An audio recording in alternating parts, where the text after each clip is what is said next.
আসসালামু আলাইকুম। কেমন আছো তোমরা সবাই? আশা করি সবাই অনেক ভালো আছো। প্যারেনিয়াল স্কুলের আরও একটি নতুন ভিডিও নিয়ে তোমাদের সামনে আজকে হাজির হলাম।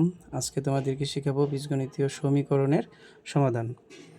আমরা প্রথমে একটি সমীকরণ লিখি 4x + 2 = 3। তাহলে আমরা কি লিখতে পারি? সমীকরণের সমাধান করার সময় আমরা বা লিখব বা অর অথবা বায়ের চিহ্ন আছে ওইটাও লেখা যায়। তাহলে 4x চলক সহ সংখ্যাটি এই পাশে রাখবো এবং বাকি সব ওই পাশে আমরা দিয়ে দেব।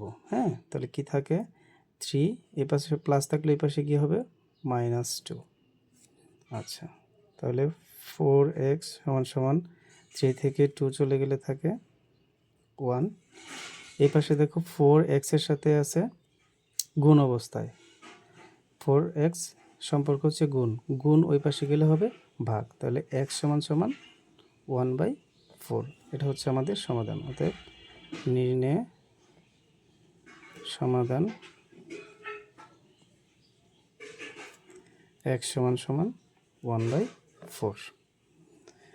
চলো আরেকটি সমীকরণ আমরা সমাধান করি।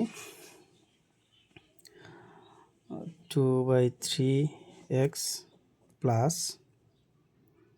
4 =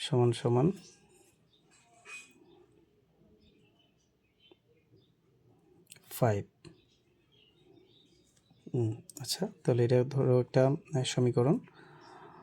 তো আমরা কি করব? প্রথমে এটা এক পাশেই রাখবো 3x, চলকের সাথে চলকটা এই পাশে রাখবো। এই পাশে +4 আছে, যদি আমরা এই পাশে দিই, পাশে প্রথমে 5 হবে, +4 এই পাশে যাওয়ার পর হবে -4।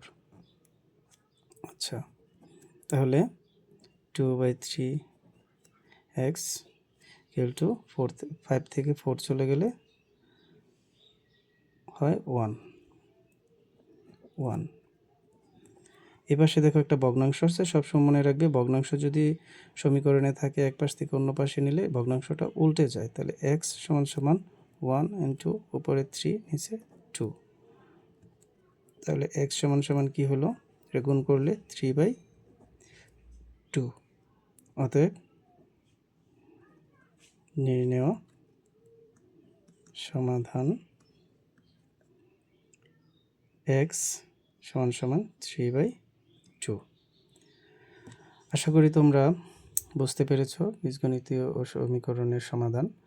আরও অনেক ছোট বড় অনেক সমাধান আমরা করব, কিন্তু এটাই হচ্ছে বেসিক নিয়ম সমীকরণ সমাধানের। সবসময় এটাই মনে রাখবে যে যদি প্লাস থাকে বাম পাশ থেকে, যদি ডান পাশে আমরা কিছু নেই, যদি সেটা প্লাস থাকে মাইনাস হয়ে যাবে, মাইনাস থাকলে প্লাস হয়ে যাবে, গুণ থাকলে ভাগ হবে, ভাগ থাকলে গুণ হবে, যদি স্কোয়ার থাকে ওই পাশে গিয়ে রুট হবে, রুট যদি চলে যায় ওই পাশে তাহলে হবে স্কোয়ার। এই জিনিসগুলি যদি তোমাদের মনে থাকে তাহলে সমীকরণের সমাধান করার সময় তোমাদের আর কোনো ভুল হবে না। এরকম আরও অনেক অনুশীলনের সমস্যার সমাধান আমরা করব। হ্যাঁ, হয়তো তখন আমি বোর্ডে ক্লাস নেব। আপাতত একটা ট্রেনিংয়ে থাকার কারণে আমি বোর্ডে ক্লাস নিতে পারছি না। যদি তোমাদের সাথে পাশে পাই, তাহলে হয়তো লাইভ ক্লাসগুলি নিয়ে তোমাদেরকে সুন্দরভাবে বোঝাতে সক্ষম হব। আশা করি তোমাদের পাশে পাবো। যদি আমার ফেসবুক পেজ থেকে ভিডিওটি দেখে থাকো তাহলে লাইক ফলো করে দিও, আর যদি ইউটিউব চ্যানেল থেকে দেখে থাকো ভিডিওটি তাহলে সাবস্ক্রাইব করে দিও। ধন্যবাদ সবাইকে।